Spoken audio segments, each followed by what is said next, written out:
जय हिंद। नमस्कार किसान साथियों, मैं लक्ष्मण आज फिर से आपको वही करेला वाला वीडियो डाल रहा हूं। किसान साथियों, माफ़ी चाहता हूं, उस वीडियो में आवाज़ काफ़ी रुक रुक करके आ रही थी, माइक ख़राब हो गया था। आप सबों से क्षमा प्रार्थी हूं, क्योंकि ये सब जो इलेक्ट्रॉनिक डिवाइसें हैं जल्दी जल्दी ख़राब हो जाया करती हैं। फिर कल इसको नया खरीद के लाया हूं और आज आपके सामने हाजिर हो रहा हूँ एक नई वीडियो में बरसाती करेले की उन्नत खेती के साथ। कुछ किसान साथियों का कमेंट आया था कि आप बहुत लंबा वीडियो बनाते हैं, क्योंकि देखिए अगर जल्दी जल्दी हड़बड़ी में बोलूँगा तो बहुत सारी बातों को एक्सप्लेन नहीं कर पाऊँगा। अगर आप चाहते हैं कि खेती से दो पैसा अच्छा तरीके से निकाल सकें तो संयम पूर्वक धैर्य पूर्वक देखिएगा। जल्दीबाजी में प्राप्त किया हुआ ज्ञान कभी भी अच्छा नहीं होता। और मैं अपना व्यू टाइम को बढ़ाने के लिए नहीं, बल्कि स्थिर दिमाग से आपको बताने के लिए आया हूँ। फ्रंट कैमरा से रिकॉर्ड कर रहा हूँ, चीज़ें उल्टी दिखेंगी। सबसे पहले आते हैं कि अगर आपको दो पैसा खेती से निकालना है तो समय उपयुक्त चुनिएगा। खेती में देखिए मैनेजमेंट बहुत ज़रूरी है। तो जो 9 बिंदु के आधार पर मैंने लोबिया का वीडियो बताया था, ठीक आज करेला में भी 9 बिंदु बताऊंगा। वैरायटी देख लें। सबसे पहले यह है VNR की एंटी 77। आपको उल्टी दिख रही होगी क्योंकि फ्रंट कैमरा से, इसलिए VNR की एंटी 77। और दूसरा है ये बासफ की रैपिड 128। ये दोनों बीजों को चुनिए। मैं बीज के बारे में भी आऊँगा। जब भी खेती करें तो 3 बीज लगाएं। चलिए, सबसे पहले ये जो करेला की खेती का वीडियो मैं डाल रहा हूँ, आशा करता हूं कि चीज़ों को अगर आप धैर्यपूर्वक समझने का प्रयास करेंगे, चीज़ों को एक एक करके नोट करेंगे, तो कभी खेती में घाटा नहीं होगा। तो 9 बिंदु क्या हम चुन रहे हैं आज करेला की वीडियो में? कौन से 9 बिंदु है? 1 नंबर पर है समय। देखिए, खेती में समय का बहुत महत्व है। रेट पकड़ना यही एक खेती का चैलेंजेस होता है। तो पहला है समय। दूसरा नंबर बीज वैरायटी। अंट संट बीज आप लगा लेंगे, उत्पादन अच्छा नहीं मिल पाएगा। 2 नंबर पर मैंने रखा बीज वैरायटी। 3 नंबर पर क्या क्या चुनौतियां आएंगी कोई भी खेती करें, पहले उसके ड्रॉबैक्स मैंने बोले तो चुनौतियों को जरूर सामना करने की आदत बना लें। तो करेले की खेती में कौन सी चुनौतियां होंगी, वो सब चीज़ों को मैं आपको बताऊंगा। रोग कौन सा आएंगे उसके बारे में हम चर्चा करेंगे। कीड़े कौन कौन से लगेंगे उस पर आएंगे। प्रिवेंटिव स्प्रे क्या से लें, 6 नंबर पर प्रिवेंटिव स्प्रे। पूंजी कितने लगेंगे? देखिए, जितना आप अगर अपने पीने के लिए शरबत बना रहे हैं, जितना चीनी डालेंगे शरबत उतना ही मीठा होगा। ठीक खेती भी यही चीज़ है। आप पूंजी अगर ठीक ठाक ढंग से लगा लें तो घाटा नहीं होगा। यहाँ पर 2 बातें बताऊंगा। कम पूंजी भी ठीक नहीं है, और अज्ञानता पूर्वक बहुत अधिक लागत लगा देना ये भी मूर्खता है। तो एकदम किसान है तो आपको मितव्ययी बनना होगा। बोले तो चीज़ों को मैनेज करने सीखना होगा। पोषण प्रबंधन हम कैसे करें, कम खर्च में अच्छा उत्पादन कैसे लें। किसान साथियों, संसाधन क्या क्या लगेंगे, और सबसे जो महत्वपूर्ण बात मैं आज की इस वीडियो में कवर करूंगा वो है खेत की तैयारी। क्योंकि अगर हमारी तैयारी शुरू में ही उम्दा रहा तो हम लंबा समय तक अच्छा उत्पादन ले सकते हैं। किसान साथियों, यह जो वीडियो मैं रिकॉर्ड कर रहा हूं आपके लिए बरसाती करेला, तो आपके लिए सबसे जो महत्वपूर्ण बात होती है, खेत में जल जमाव ना हो। गौर करेंगे ये बात, जल जमाव ना हो। चुनौतियां क्या क्या आएगी, जैसा मैंने समय बता दिया। आप जो है मई महीना में जब मौका मिले मई में लगाइए, और नहीं तो फिर अगला करेला जो है आप अक्टूबर में लगाइए। खेती से पैसा कमाना है तो यही 2 समय उचित होता है। जो किसान साथी जनवरी फरवरी में लगाना चाहता है उनके लिए मैं कहूँगा आप अक्टूबर में प्लांटेशन करिए। मैक्सिमम करेला से कमाई हो सकता है। इधर अब बरसात वाले भी कर रहे हैं तो अच्छा होगा। तो चुनौतियाँ क्या क्या आएंगे? पहला है कि वायरस या कुकड़ापन। मैंने थ्रिप्स, वायरस और थ्रिप्स ही आपकी खेती को खराब कर देता है। आज की वीडियो के बाद करेला में वायरस आने की कोई चांस नहीं। अगर आ गया तो हम उसका सटीक उपाय कैसे कर सकें, निमाटोड को हम कैसे रोकें। क्या महंगी दवाइयाँ ही इसका एक ये है? बिल्कुल नहीं। यहीं पर आप मार खा जाते हैं किसान साथियों। महंगी दवाइयाँ ही विकल्प नहीं, खोजिए। मैंने निमाटोड्स और फंगस पर जदाम सल्फर के बूते पर विजय पा लिया। अब बारी है आपकी। कब आप जागेंगे? कब अंग्रेजी दवाइयों से आपका मोह भंग होगा? अगला निमाटोड के बाद जो करेला में प्रॉब्लम आता है वो है फल मक्खी।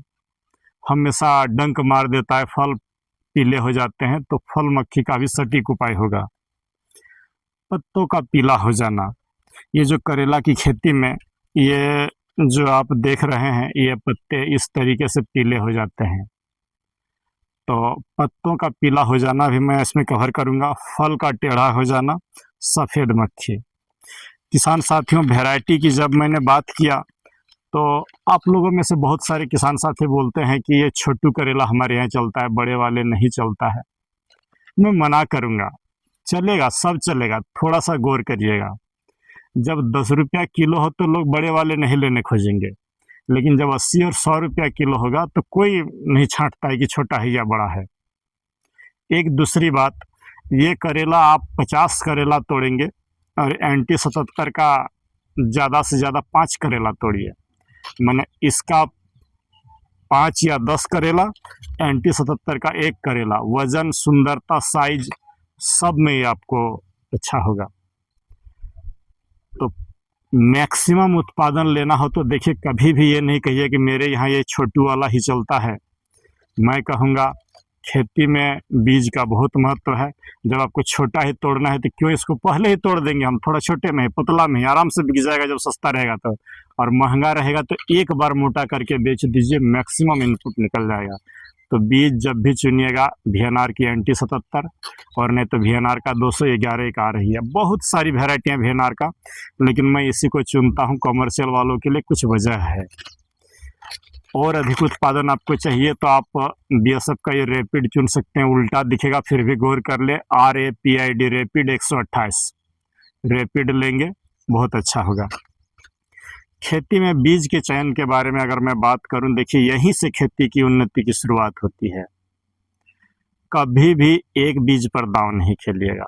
भारत के उन चुनिंदा 3 उत्तम वैरायटियों को चुनिए जो कि मैक्सिमम उत्पादन दे।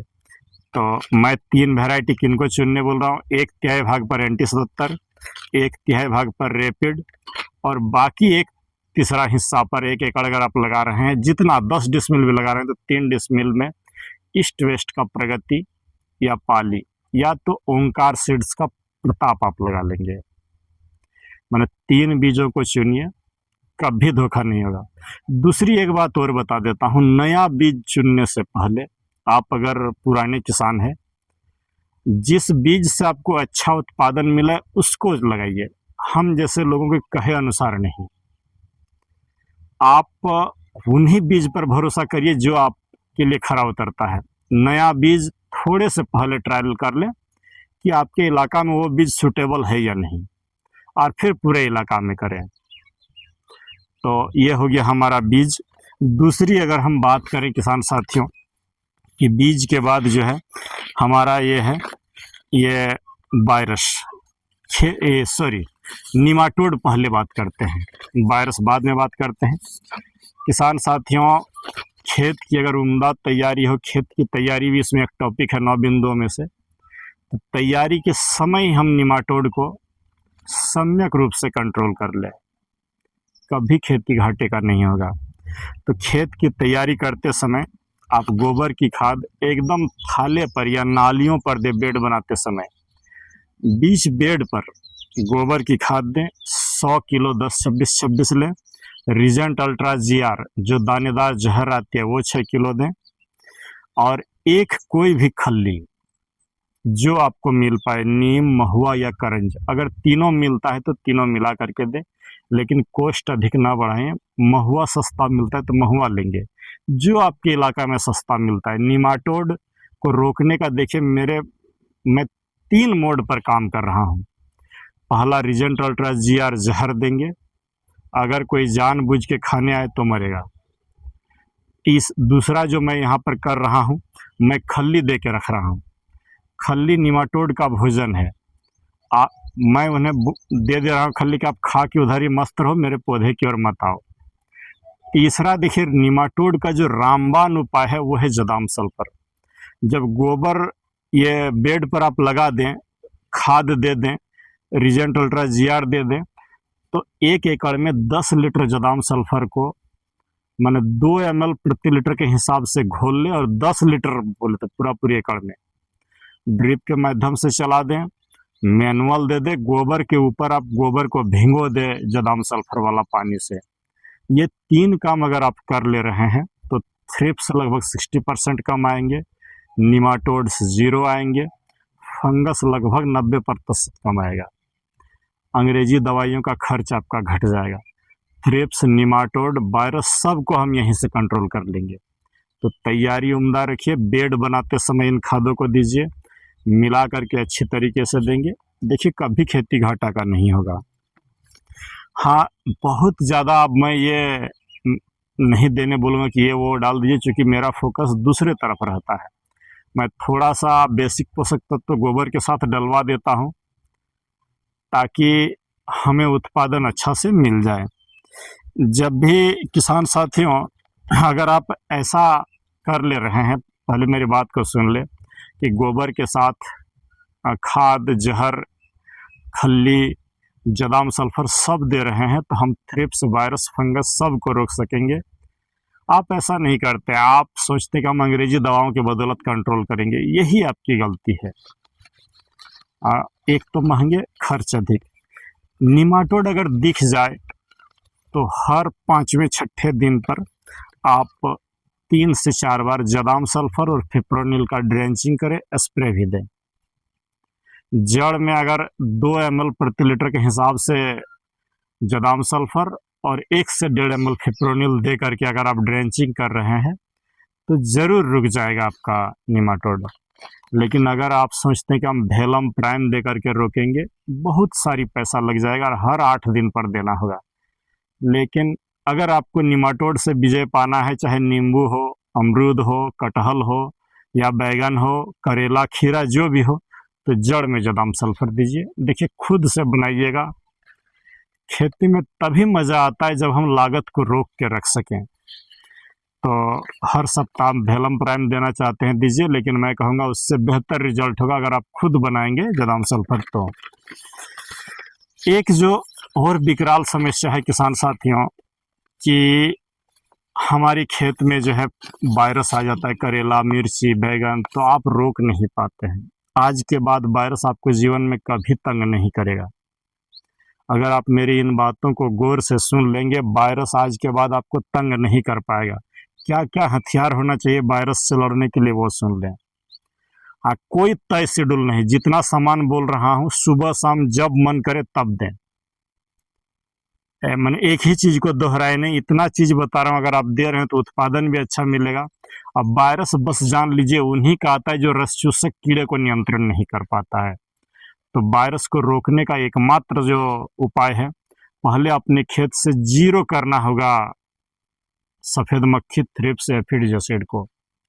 बगैर 0 किए हुए दुनिया की कोई दवाई काम नहीं करेगी, मेरी ये सब दवाइयाँ भी काम नहीं करेंगी। तो क्या क्या हथियार होना चाहिए? कुकड़ापन और वायरस दोनों एक तीर से हम शिकार करेंगे। क्या क्या होना चाहिए? नाम नोट कर ले। पहला होना चाहिए VC100, दूसरा है ब्लू कॉपर, तीसरा है बायोआर 303, क्लिनिक प्लस शैम्पू, 1 रुपये की जो पोच आती है शैम्पू, वो क्लिनिक प्लस शैम्पू वायरस से लड़ने में बहुत मदद करेगा आपको। आपका गुड़, अंडा, छाछ, ग्लूकोन डी वाला मिक्सचर, जदाम सल्फर सबसे प्रमुख हथियार है। 0050 जिसे हम पोटास बोलते हैं, Biovita seaweed, humic acid, magnesium sulphate और एरिज का मैक्स माइक्रोन्यूट्रेंट, हाइब्रिड खाद, बोरॉन। इधर ये हो गया हमारा एकदम इम्यूनिटी बढ़ाने के लिए। और क्या क्या चाहिए ना, इंसेक्टिसाइड में कन्फिडोर, जंप, मोवेंटो डी, मोवेंटो और सुन लीजिए, काइट, और फंगिसाइड में आपको जो चाहिए वो कर्जेट फ्लिक्स सुपर। और इन सब चीज़ों को अगर आप सुबह शाम एक चीज़ को दोहराए नहीं, इंसेक्टिसाइड को 4-4 दिन पर दें, लेकिन बाकी जितना जैसे VC100 बोले, ब्लू कॉपर बोले, बायोआर्थ, कोई चीज़ को सुबह कोई चीज़ को शाम एकदम देते रहें। लेकिन सबसे पहला जो काम करना होगा, पौधे को क्लिनिक प्लस शैम्पू से धो दे। अगर वायरस दिख गया तो जड़ में जदाम सल्फर, इमिडाक्लोरोपिड और फिप्रोनिल तीनों चीज़ को डाल दें। और स्प्रे आज लिए मोवेंटो एनर्जी, एक दिन छोड़ करके अगला दिन काइट, एक दिन छोड़ के अगला दिन जंप, एक दिन छोड़ के अगला दिन आपका कॉन्फिडोर, बायर का कॉन्फिडोर ही इमिडाक्लोरोपिड में। तो देखेंगे रस चूसक कीड़े इन सबों को अदल बदल के देने से जीरो हो जाएगा। पौधे की इम्यूनिटी बढ़ाने के लिए VC100 दें। ब्लू कॉपर ही वायरस से लड़ने का अंतिम हथियार है, स्प्रे में भी दें और जड़ में भी दें। बायोआर्थ 303 शुरू में देना तो वायरस आएगा नहीं।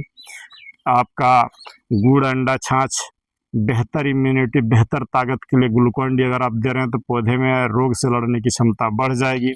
नीचे में अगर आप हाइब्रिड खाद चला रहे हैं तो वायरस जहां था वहीं रुक जाएगा। यकीन मानिए, इन चीज़ों को दोहरा करके दीजिए।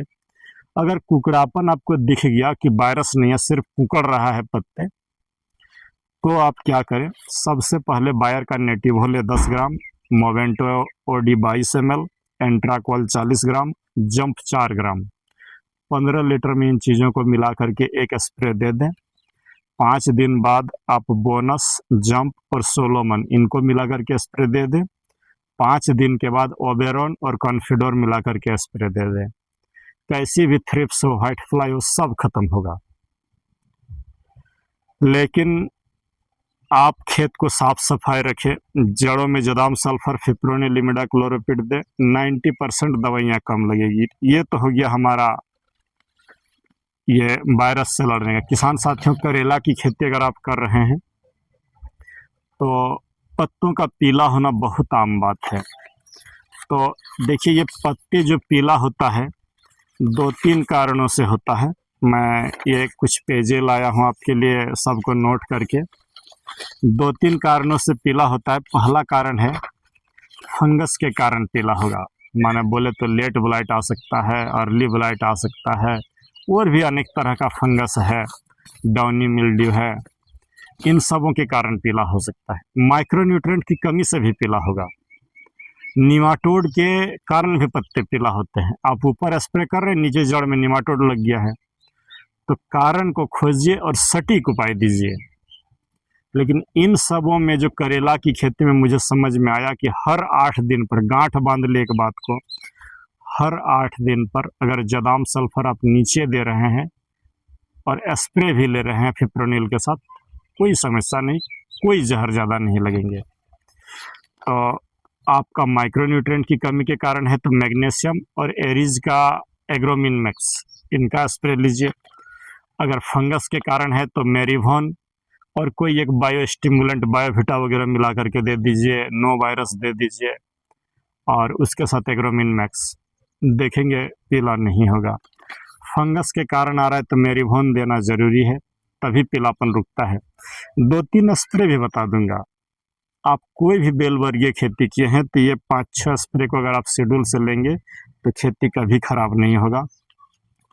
शुरुआत के जो स्प्रे है किसान साथियों, मैं कई एक वीडियो में बोला हूँ कि खेती में वायरस नहीं आने देना है, फंगस नहीं आने देना है, तो बायोआर्थ 303 का प्रयोग करिए, ब्लू कॉपर और इमिडाक्लोरोपिड 3 स्प्रे ले लेंगे। चौथा स्प्रे जो आप लेंगे चौथे वीक में एस्टेप्टोसाइक्लिन एक बार वो ब्लू कॉपर के साथ ऐड कर देंगे। चौथे सप्ताह का जो स्प्रे लेंगे वो कर्जेट 3 ग्राम, फ्लिक्स सुपर 3 ग्राम, काइट 1 ml, इसावियन 2 ml। 5वां सप्ताह का हेक्साकोनाजोल, M45, जम्प्रो, ह्यूमिक एसिड और मोमेंटो OD। 6ठा सप्ताह की जो स्प्रे होगी एमिया स्टार टॉप, एंट्राकॉल और जंप। यही स्प्रे को अदल बदल के देते रहें, कोई तरह का प्रॉब्लम नहीं आएगा। अगर डाउनी मिल्ड्यू का ये सब रामबाण उपाय है, बस यही जान ले।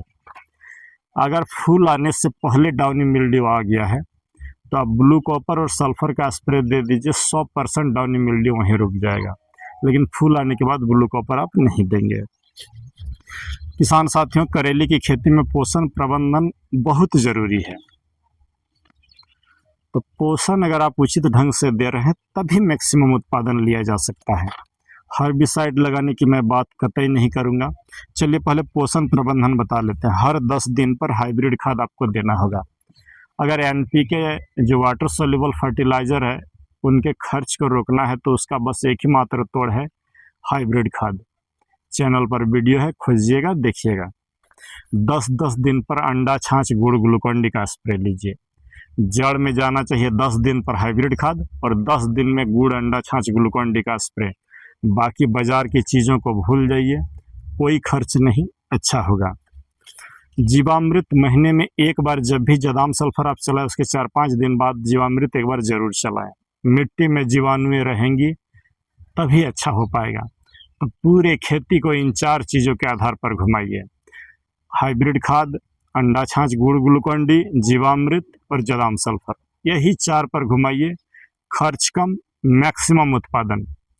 मेरा बस एक ही टारगेट है कि जितना माने कंपनियां बोलती है, जैसे ये जो आप VNR का एंटी-70 देख रहे हैं, कंपनियां बोलती है एक बीज से 8.5 किलो निकल सकता है, लेकिन मैं कहूँगा कि अगर आप 10 किलो निकालिए तब मैं आपको मानूंगा कि आप सफल होंगे। मैंने एक पौधा से 8.5 किलो उत्पादन आप ले सक रहे हैं तो कंपनी का बराबर, लेकिन मैं वहाँ पर नहीं, आपको आगे ले जाने की बात कर रहा हूँ। तो उसके लिए इन्हीं 4 चीज़ों पर भरोसा करेंगे। किसान साथियों, हर तोड़ाई के बाद मैग्नीशियम सल्फेट और एग्रोमिन मैक्स ज़रूर देंगे। इसाबियोन, एंट्राकोल और बोरोन का स्प्रे ले रहे हैं तो ज़रूर फूल फल बढ़ेगा, पौधे में बीमारी कम से कम आएगा। हर 15 दिन में जड़ में जदाम सल्फर और फिप्रोनिल ज़रूर दीजिए और 8वें दिन पर जदाम सल्फर का स्प्रे लीजिए।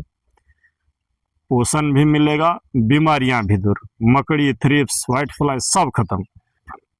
8-8 दिन पर आप जो स्प्रे लेंगे, जदाम सल्फर, नीम तेल, करंज तेल और फिप्रोनिल, बस इस मिक्सचर से आप हर चीज़ को खेती का रोक सकते हैं। किसान साथियों, तब भी अगर कहीं कम लगता है तो NPK थोड़ा बहुत हम इस्तेमाल कर लेंगे। वैसी कोई कसम नहीं खा के रखे हैं, लेकिन थोड़ा बहुत दे देंगे, बहुत कम, जितना लोग बोलता है उसका 1/4, तब भी आप उत्पादन में सबसे आगे रहेंगे। किसान साथियों, एक बात यहाँ पर ये हो गया हमारा पोषण प्रबंधन, ये उसके बाद मैंने आपसे चर्चा कर लिया ये स्प्रे शेड्यूल क्या रहेगा, 7 स्प्रे। ये फल पीला होना, अब आते हैं कि करेले की खेती में फल का पीला होना अपने आप एक बहुत बड़ी चैलेंजेस है। तो उसको रोकने के लिए 3 कारणों से पीला होगा। पहला है फल मक्खी, दूसरा है फंगस, तीसरा है माइक्रोन्यूट्रिएंट की कमी। तो हम यहाँ पर माइक्रोन्यूट्रिएंट और फंगस का चर्चा तो उधर कर ही चुके हैं, फल मक्खी की ओर आते हैं। फल मक्खी को रोकना है तो मेरा वाला देसी ट्रैप 1 एकड़ में 30 लगाइएगा और बाजार से खरीद के गायजन या मच्छीकारी का 15, मतलब 45 ट्रैप आपका 1 एकड़ में लगना चाहिए, ताकि दवाई न लगे। दवाई के ऊपर डिपेंडेंट रहना है तो मेरा मिक्सर पूरा यूट्यूब से अलग मैं बता रहा हूँ, ज़रूर काम करेगा, 100% काम किया है। मैं अपनी करेले की खेती में वो रोका था, वही आपको बता रहा हूँ। आप नीम तेल ले 30 ml, इमामेक्टिन बेंजोएट 10 से 15 ग्राम और सुमिप्रिम्ट 20 ml 15 लीटर पानी में मिला करके 3 बार 5-5 दिन पर स्प्रे दें। एक भी फल मक्खी आपके खेत पर नहीं बचेगा। और यूँ तो कंपनियां और बोले तो आपका यूट्यूब में बोलता है सोलोमन दीजिए, सुबह के समय अच्छा होगा, डेल्टा मेथ्रिन दीजिए अच्छा होगा, काइट दीजिए अच्छा होगा। ये 3 दवाइयाँ अगर आप दे रहे हैं तो जानिए कि फल मक्खी को आराम से रोक लेंगे। एक अनूठा प्रयोग बता दे रहा हूँ, कोराजन और इमामेक्टिन बेंजोएट डालेंगे, ज़रूर रुकेगा फल मक्खी, कोई तरह का इल्ली रहे रुकेगा। तो ये हो गया हमारा फल मक्खी के लिए ये। और एक आध स्प्रे आप एरिज का हॉर्टिकैब, एग्रोमिन मैक्स, ये सब का लीजिए, फल पीला नहीं होगा। मैंने बोले तो माइक्रोन्यूट्रिएंट ज़रूर पड़ना चाहिए। तो किसान साथियों, इन सब चीज़ों को चर्चा कर लिए। देखिए, ये प्रिवेंटिव स्प्रे हो गया, फल पीला हो गया, पोषण प्रबंधन हो गया, पत्तों का पीलापन हो गया, खेत की तैयारी हो गया। अब बात आती है कि हमारे संसाधन क्या क्या लगेंगे। तो बिना बांस तार का खेती नहीं करिएगा, सस्ते में जहाँ से भी मिल पाए उनको यूज करिएगा, बहुत लागत नहीं बढ़ाइएगा। ड्रिप मल्चिंग पर होना ज़रूरी है, तभी घास को मल्चिंग रहेगा तभी नियंत्रण कर पाएंगे। पावर टिलर रहना चाहिए ताकि आप गुड़ाई कर लें। हर्बिसाइड लगाने की मैं बात नहीं करूँगा। स्प्रे मशीन अच्छे क्वालिटी का हो, हर 5-6 दिन पर स्प्रे दीजिएगा। खेत की अच्छी तरीके से सुरक्षा करिए, ट्रैप वगैरह लगेंगे ही आपको। तो यहाँ पर एक बात और बता दूं कि इस अच्छे तरीके से मेहनत ही आपको सफलता दिलाएगी। ये मैं यहाँ पर बैठ के बहुत भाषण आपको दे दिया, ये सफल कभी आपको नहीं करा सकता। आपकी अपनी रणनीति, अपना मेहनत, जिंदगी में आगे बढ़ने के लिए यही एक अंतिम फार्मूला होता है। 10 तरफ मत भागिए, मैं बात बता दे रहा हूँ। 10 यूट्यूबर का सुनेंगे लोग, अपनी उल्लू सीधा करने के लिए, आपको बर्बाद करने के लिए तुले हुए रहते हैं। तो आप कोई में जादुई प्रोडक्ट नहीं, खुद घर वाले सामान जितना बताएं उसके आधार पर खेती करें। कभी जीवन में धोखा नहीं खाइएगा, नहीं तो कभी डुप्लीकेट दवाइयाँ, कभी डुप्लीकेट यूट्यूबर लोग आपको गिद्ध दृष्टि से आपको ठगने के लिए तैयार बैठा हुआ है। ये आशा करते हैं कि इन बीजों के साथ एक बार आप मई महीना में करेला लगाइए, ज़रूर सफल होइएगा। खर्च लगभग औसतन रूप से किया जाए, मैंने बांस अगर आपका एक खूंटा जो है बोले तो 10 से 12 रुपये के आसपास मिल जाए तो आपकी खर्च 70,000 रुपये में हो जाएगी। मचान को ढंग से बनाइएगा, खुद थोड़ा बहुत खटिएगा, पूरा लेबर पर आश्रित नहीं रहिएगा। 1-2 किसानों से बातचीत होता है तो कोई सस्ते में निपटने के लिए बीमारी आने के बाद देता है, तो कोई इतना खर्चा कर देता है जितना पॉसिबल ही नहीं होता खेती से आना। तो इन सब चीज़ों को बेहतर ढंग से मैनेज करिएगा और अच्छे ढंग से करिएगा खेती। इसी शुभकामना के साथ विदा लेता हूँ।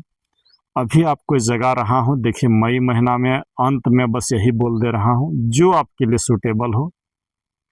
गर्मी बहुत पड़ रही है, लेकिन जो सूटेबल हो आपका, नेनुआ, लोबिया, लौकी, भिंडी, करेला, बैगन, मिर्ची, इन 7 चीज़ों में से जो आपको उपयुक्त लगे ज़रूर करिएगा।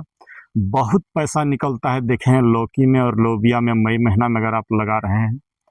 बैगन में अगर आपको जूझने की क्षमता है तो बैगन भी खूब पैसा देता है, नहीं तो फल छेदक कीड़े आपको बर्बाद कर देंगे।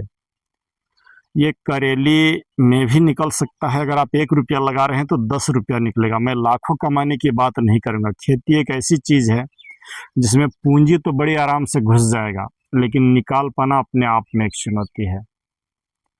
तो उन्हीं चुनौतियों से आपको आगे लाने का प्रयास करता हूँ। और इस नया माइक में कैसी आवाज़ आ रही है ज़रूर बताइएगा। आपसे जो 10-20 रुपया लेता हूँ बीज के माध्यम से, वो इन्हीं सब में खर्चा हो जाता है। ये बड़ी महंगे आते हैं। ये यहाँ पर बता दूँ, अगर आप हमसे NT77 करेला ले रहे हैं, मैं भेज दूँगा आपको आपके जगह पर। ये 135 रुपये में 10 ग्राम देता हूँ। संभवतः कम से कम लोग देंगे, क्योंकि 10-12 रुपया ही रखता हूँ। 10 पैकेट लेंगे और अगर मैं 12-12 रुपया लिया तो 120 रुपया मेरा बचेगा, जिसमें 60 रुपया तेल में ही खर्च हो जाती है बीज को पोस्ट ऑफिस तक पहुँचाने में। पैकिंग है तो थोड़े बहुत बचता है, वो नए खेती का प्रयोग ये यूट्यूब का सामान में ही लग जाता है और 2 पैसा आ जाता है। ऐसा नहीं कि आप लोगों के प्यार की वजह से आता है। तो मैं कभी ये नहीं कहूँगा कि नहीं, आप लोगों ने बेहतर साथ दिया, आशा करते हैं आगे भी साथ बना हुआ रहेगा। और एक दिन ऐसा होगा जब आपको अपने पैरों में खड़ा कर लूँ। बस मकसद इतनी सी है कि भारत के हर राज्य में, हर गली मोहल्ले में मेरा एक चेला होना चाहिए जो 2 पैसा कमाए।